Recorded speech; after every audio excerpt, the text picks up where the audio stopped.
இன்றைய பொதுக்குழு என்பதை நீங்கள் ஒரு கட்சியினுடைய நிர்வாகியா, மூத்த நிர்வாகியா எப்படி பார்க்குறீங்க? என்னென்ன செய்திகள் சொல்லப்பட்டதாக பார்க்குறீங்க? இந்த பொதுக்குழுவை பொறுத்தவரையிலே தேர்தலுக்கான ஒரு அரசியல் சட்டமைப்பு சட்டத்தின் அடிப்படையில் நடைபெற்றது என்று சொன்னாலும் இன்னும் 100 நாட்கள் இருக்கிறது நாம் தேர்தலை சந்திப்பதற்கு. இந்த 100 நாட்களுக்கு முன்பாடு நடைபெறக்கூடிய இந்த பொதுக்குழு என்பது விசேஷ முக்கியத்துவம் வாய்ந்ததாக நாங்கள் கருதுகிறோம். காரணம், பல்வேறு திட்டங்களை, பல்வேறு செய்திகளை எங்களுடைய பொதுச் செயலாளரும் அதற்கு அடுத்த படிநிலையில் இருக்கக்கூடிய தலைவர்களும் எங்களுக்கு வந்திருக்கக்கூடிய அந்த தொண்டர்களுக்கு வழங்கியிருக்கிறார்கள்.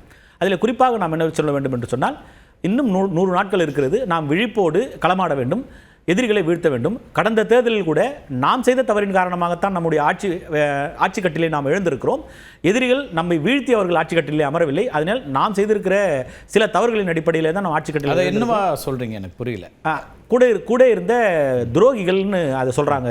அடுத்த கட்ட படிநிலையில் இருக்கக்கூடிய 2 தலைவர்களும் எங்களுடைய பொதுச் செயலாளரும் சொல்றாரு, நம்முடைய துரோகிகளினுடைய அந்த செயல்பாட்டினால் தான் நம்முடைய ஆட்சி கட்டிலே நாம் எழுந்திருக்கிறோம்.